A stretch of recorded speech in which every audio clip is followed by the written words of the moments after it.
就是小朋友有谈到警察的工作，他们就很想要了解警察，所以呢，我们就想说，刚好我们班上有一个小朋友的家长是警察，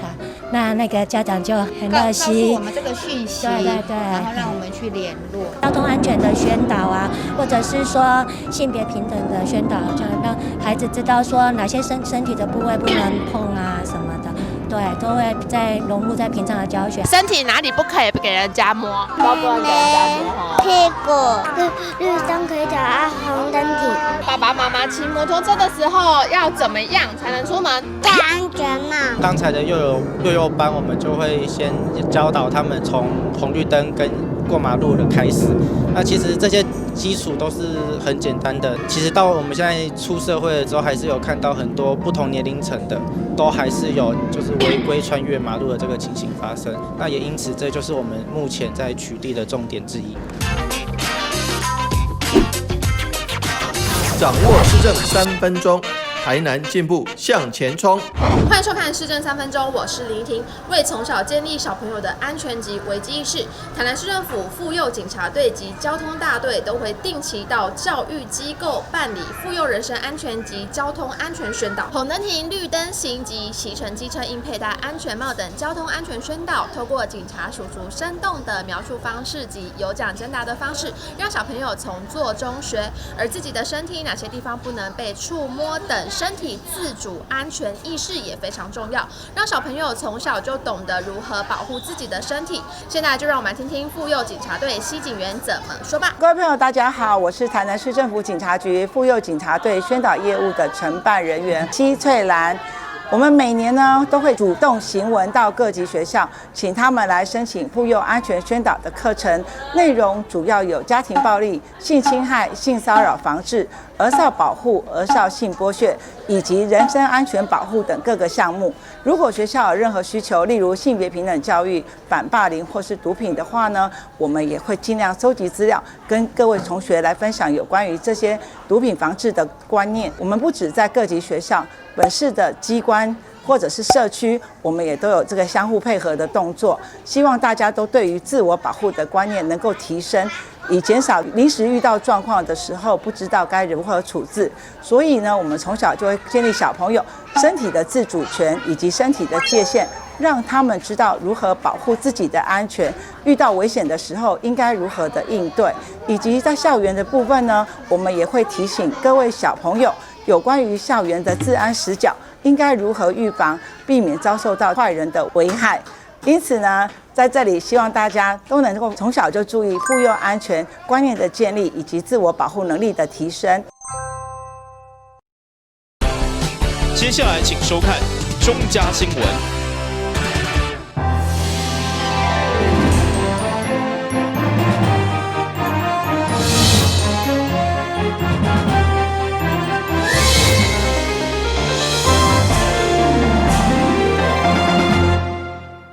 大家好，我是陈美纯，欢迎收看中嘉台南地方新闻。下边有一连串的新闻报道，带大家做伙来关心。希望来找上澳川柳叶的沙漠鱼梅等这台南在地农产加工品，就来伫总集村透过直播协助行销，希望提有一寡生产过剩的农产来协助加工以外，会中嘛肯定市场推销用心，进一步鼓励农渔民推动在地食材认证。将台南由一个农特产销到国外，永续经营。柳叶米是我们真的是非常有名的一个好米嘛，用我们的非常好吃的渔民所养殖的一个虱目鱼，能够做成这样子，我们也现在鼓励他去认证，然后也希望说我们台南市能透过你们的一个能力范围，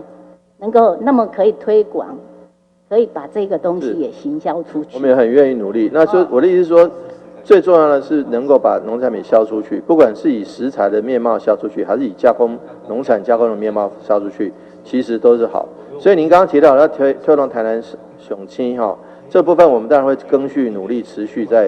在推动。另外，因为阿兰区靠近生态保护区，不过当地渔民的鱼仔却受到鸟类的危害，一直无法度处理。相关议员嘛进一步要求中央补偿养殖业无够的，希望市府乱局买单补贴，同时制定相关补偿的标准，兼顾生态保护甲渔民的权益。今日新闻军自林根采访报道。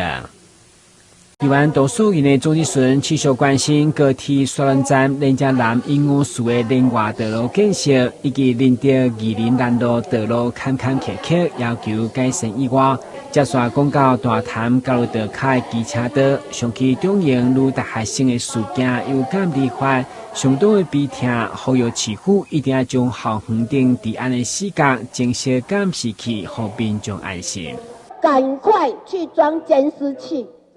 哦，讲较紧的，歹人要做代志，歹人惊警察，歹人嘛惊监视器，很多都是我们监视器在破案，所以我也在这里呼吁我们的黄市长，明年度的监视器预算，你今年、明年都减偏1500万，我伫这甲你拜托，1500万想办法，搁甲保护低起来。台湾报告今年就甲保护亭，今年用2倍金就甲保护亭。好，用2倍金甲明年都保护亭。另外，有关林德第9公墓的迁葬计划工程，伫10月初已经完成，并且进行下土甲浸塔发挥。议员心有所感，伫这迁葬竟然捡15栋的骨骸，所以强调先人尊重嘛是保庇地方的平安。因为后续就是要进行300万的绿美化景观工程，甲农路的重新铺设，协助地方一个清幽的环境。今日新闻军自林根采访报道。议员林彦就上午总日顺讲到桂林区某一间私立幼儿园不当管教事件，除了积极通报囡仔是家己咧算受伤，临时被老师念甲学生无实在，那批评教育局甲社会局接到消息以后，互相推卸责任，认为市府强调液态儿童饮用稳根本是考核。在这个部分，2个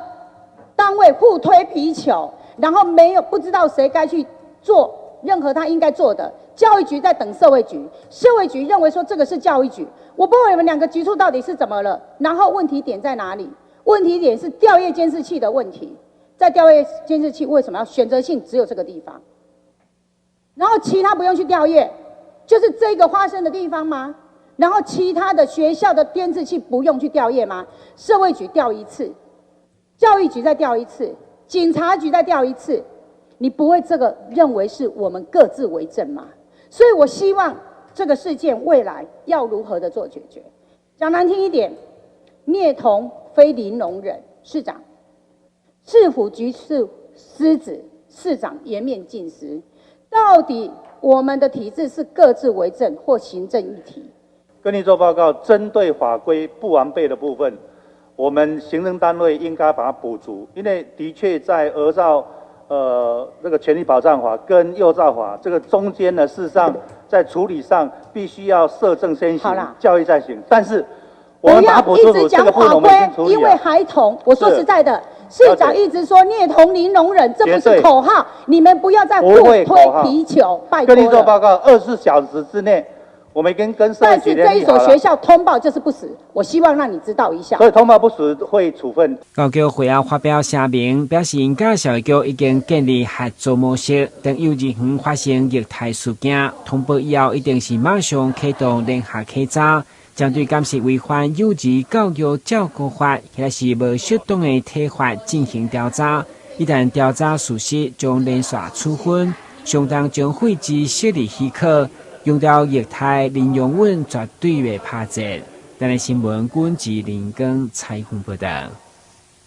COVID-19 新冠肺炎疫情伫全球大爆发，台湾的防疫成就是有目共睹。除了有政府超前部署的规划管控，成立国家喙炎队、国家酒精队以及居家检疫、居家隔离等政策，另外，阁需要个人的配合。才会让台湾的防疫成绩在国际上是排头坎的。中央研究院院士，也是前副总统陈建仁，受到杨祥发纪念教育基金会邀请，5日来到台南一中进行台湾新型传染病防疫成功模式专题演讲，吸引数百名校内外人士报名旁听。COVID-19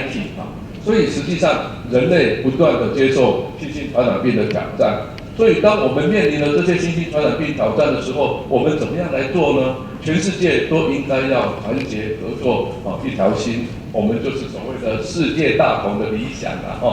那因为传染病没有国界，任何一个国家都没有办法单独来对抗一个新兴的传染病，所以全球的防疫网不可以有任何的漏洞。我们的成功呢，最主要的呢是能够很积极的去做密切追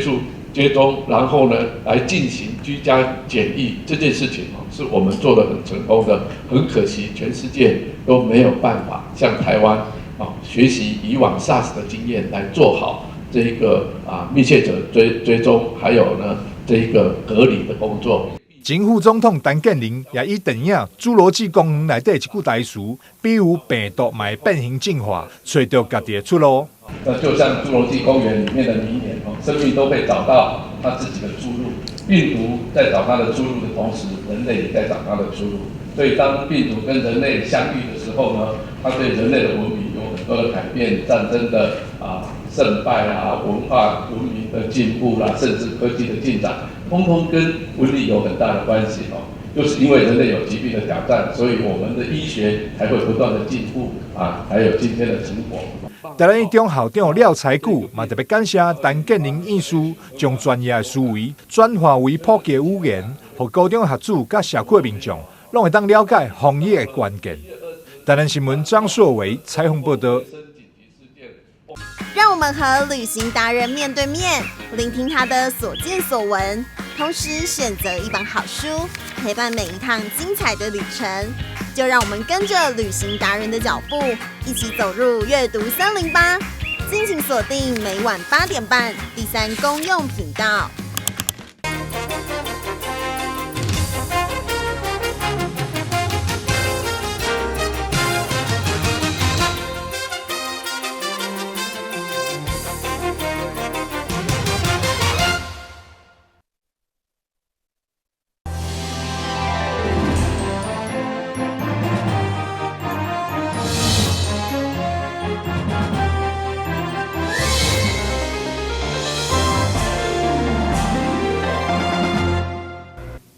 根据国外研究显示，青少年一天所需要的睏眠时间大约8点钟，但是卫生福利部调查，台湾的学生有6成一天拢睏无到7点钟。为了改善这种状况，成功大学伫科技部的支持之下，伫去年开始推动了3年的智慧光照计划，将教室的电火改造成为智慧光照的系统，并伫教室当中设置9个感应器，透过云端连线，让电火会根据环境来改变亮度。也让学生会使接受充分的照明，进一步改善因睏眠的状况。我们一般来讲，就是希望呢，白天的部分呢，能够吸收比较多的一个光线，然后呢，夜间呢比较少。但是现阶段呢，在升学的这个学校里面学生晚上熬夜是无法避免的，因为必须要维持一个很好的一个成绩所以呢，他们晚上在熬夜过程当中，其实都持续在接受到这个灯光的一个刺激，也就是说，他晚上的时间其实他接收到的剂量跟白天比起来，并没有相对比较低的情况底下，那他在这个褪黑激素的分泌就会迟缓。那迟缓就会造成它延后它的这个入睡的时间。那我们现阶段的做法就是说，把白天的这个教室的照度提高，让它白日能够吸收到比较多的这个日照的一个剂量，然后呢，相对于晚上的部分呢，可以比较多。那这样子呢，也能够让生理时钟的部分呢，能够提早分泌它的一个褪黑激素，能够达到它提早入睡的一个效果。为了充分收集相关的资料，成功大学也甲台南女中爱合作。伫5间教室当中设置这个智慧光照的环境，老师也认为对着学生学习的效果有明显的改善。跟同学了解，还有跟我们老师普遍反映说，这些班级的学习状况会比其他班比较好，就是感觉比较不容易打瞌睡，然后在光度照明整天都充裕的状况底下，也会感觉精神会比较好。如果这个研究了哈，因为它有一个3年期程，那如果有一个具体的数目哈，那我们也可以哈呈交给科技部、教育部做参考。那未来哈，是不是我们教室哈这个照明啊都有这样子的一个智慧的安排？这样的话对我们跟那个学生的学习啊，事实上是有一个非常大的帮助哦。教育部规定，正常的教室光线要伫500勒克斯，这个系统会使对750一直到1500勒克斯，效果也比传统教室好真济。对学生来讲，也有效改善上课的品质。除了透过教室的环境来改善学生的困眠时间，成功大学也规划了困眠行为的课程，让学生会使了解到困眠的重要。一般来讲，学生对睡眠的知识睡眠的卫教比较缺乏那所以就说，就算我们把它日节律往前调，比较适合目前台湾这个学习的时间，但是那他也要了解一下，就是说怎么样充分的利用就是让时间的管理那所以我们就一连串的课程让带他们了解什么是睡眠的知识，睡觉他到底在做什么事适当的休息不是懒惰那很多的迷思先让学生知道，然后再自己去觉察他到底每天睡多少不够多少然后呢还有生活价值的澄清，去了解说如果要考上自己理想的学校，那他就是要早睡早起，然后呢还要做时间的管理那这些都在价值澄清里面男女的老师会带着他们一步一步去走。一直认为自己应该都是在10点之前上床，可是有时候会就是忘记这件事情，然后就不小心多了，比如说到11点多。那参与这个计划就是多了一个督促自己要10点前上床，然后让自己有充足的睡眠的动机。对，就是真的量很多，就是经过别班没有做类似实验，就会发现其实真的差很多。就是我们教室的灯自己就量非常多，然后也可以很明显感觉到说早上、中午跟下午那个灯光啊有改变，就是强弱有变化这样。这个计划目前迈入第2档，除了改善学生的困眠品质以外，也希望会使扩大运用到上班族等无同的族群，提高整个社会的生活品质。但新闻郭博义采访报道。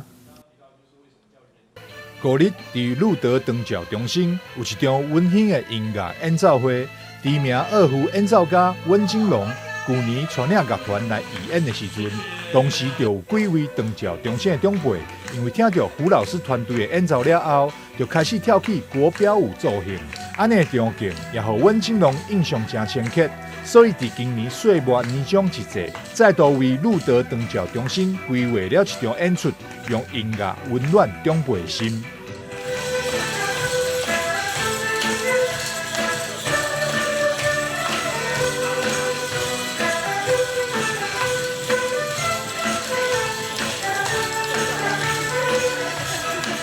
每一年到了年底或者年初，我们都有温金龙二胡乐团会为各位长者做这些表演，也希望能够带起所有人对他们的重视。去年我们温金龙老师带着他的团队来到我们的路德日照中心跟灵珠日照中心演出。那么在演出的过程当中，也激发我们很多失智症的长者，他们好像回忆起他们过去会跳交际舞或者是国标，然后他们就随着这个音乐起舞哈，所以我觉得这是一个很棒的健促的活动，所以我们跟老师报告，老师很开心，今年又再度来到我们这边跟我们的长者同乐。长辈看到温金龙再出来义演，也拢感觉真欢喜。好久都没有，好几年了。好几年没跳了，这样很好玩哦。可是那个心脏看有点受不了。没有的。那感觉今天这个活动开不开心？高兴。今年几岁啊？99啦。99岁哦。今仔看到这跳舞扭迄二胡刚好耍。大家加油！大家加油啦！加油吼，做趣味的无？温金龙表示，每一个人拢会老，若是有机会，就会带着学生前往各大养护中心、老人机构演出，用二胡的音乐丰富长辈的心灵。嘛，希望这款行动会当让社会上更多人关心咱的长辈。台南新闻张硕伟采访报道。新台儿童精神科医生李博伟认为，要防范情绪风暴产生，平常时就应该要注意囡仔的日常，观察青少年情绪、反应、态度、学校表现等，若是有异常的改变，比如是学业退步、自我照顾能力变歹、困眠障碍、面无表情、话变少等状况，就要注意，敢是有忧郁症。在最近临床当中发现说，有许多青少年遇到一些情绪障碍的问题，或者是说在家长或者学校那边遇到这样的状况，都不知道该怎么处理。那事实上我们在一些临床的发现以及一些研究调查发现说，青少年有这个忧郁症状、情绪障碍比例其实占一定的比例。那所以其实及早期作为这样子一个介入跟一些处置，对这些青少年的状况是绝对有很大的帮助。比如说减少一些自杀或者自伤的一些风险，那也减少一些像辍学、拒学的状况。那能够做早一点的评估，在青少年有一些不一样的状况的时候，比如说他的情绪变化或是一些生活功能上受到影响，能够做早一步的一个进一步评估处置，那甚至需要做一些药物等等的治疗，这对青少年会相当大的帮助。根据国民健康署统计，台湾15岁到17岁青少年有6.8%罹患重度忧郁症，一年内底有将近700名青少年自杀未遂。医生表示，无参照成年人，青少年忧郁症状无典型，容易因为表达能力不足，无得主动讲出内心话，互家长误以为是叛逆期，造成延误就诊，也则是治疗时机。台南新闻张硕维采访报道。去年对昆山科技大学电机系毕业的陈新元工作者半当，已经升任汽车零组件大厂制停部门的组长。伊回忆当初高职毕业，因为对读册无兴趣，毋过透过政府的选轨计划，一面读册一面学，不只有稳定的薪水，也当兼顾升学，真欢喜当初做出健康的选择。高中毕业后，在思考是否继续升学。因为对念书没有太大的兴趣，刚好看到有双轨计划，可以边读书边工作，觉得也不错，就参加这项计划。4年下来，累积不少工作经验，一毕业后就有工作，现在也担任制造大厂的管理干部，很开心加入双轨计划，让我人生很不一样。是当来陈新元透过专业的训练制度，虽然辛苦，不过一毕业就比别人行日头前，省去一探索的时间，确实是真好的投资。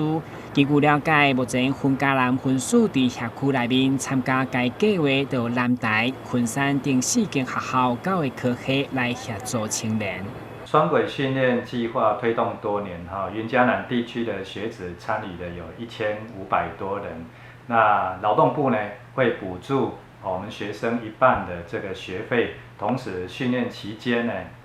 也有训练津贴可以领了，不仅可以减轻学生家庭的负担，同时最大的优势可以增加这个职场上的丰富的历练。那留任的就业率也达到97%，所以欢迎我们有兴趣的学生朋友们多多来利用这次计划。以陈新元为例，只要唔惊艰苦，都来当兼顾升学甲就业，相信会当掌握无同款的人生。台南新闻管制林根采访报道。一般常听医生所讲的心脏隔一条电线，就是传导过程速度，也是以下名词 WPW 症候群。吉利中医部部长表示，这款的病症是理科上者看到的心律不整之一，可能无任何症头，嘛有可能随着年纪增加，突然间心坎杂杂、变动肝，甚至严重到昏倒，袂当疏忽。它有可能是完全没有症状，还是只有很轻微的症状，就像这位苏小弟一样，他在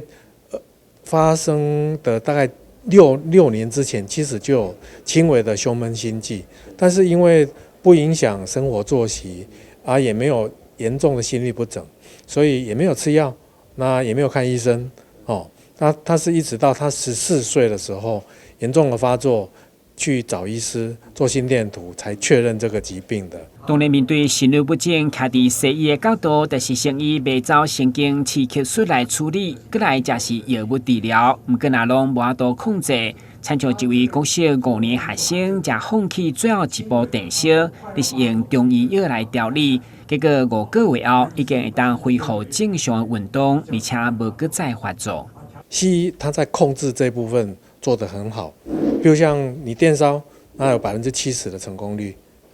那这个对很多病人来讲，它是一个很大的稳定的作用。那所以我想这个还是尊重病人的选择。如果他觉得吃西药有稳定，那当然就不需要再吃中药。电烧能够好，那就不需要再吃中药啊。如果这些还是没有办法稳定下来，那我们会建议你早点吃中药。根据今日中医部特别门诊的统计，类似个案已经超过500案例，有6成以上会当稳定控制。台南新闻郭志玲跟采访报道。感谢你收看中嘉台南地方新闻，我是陈美纯，咱再会。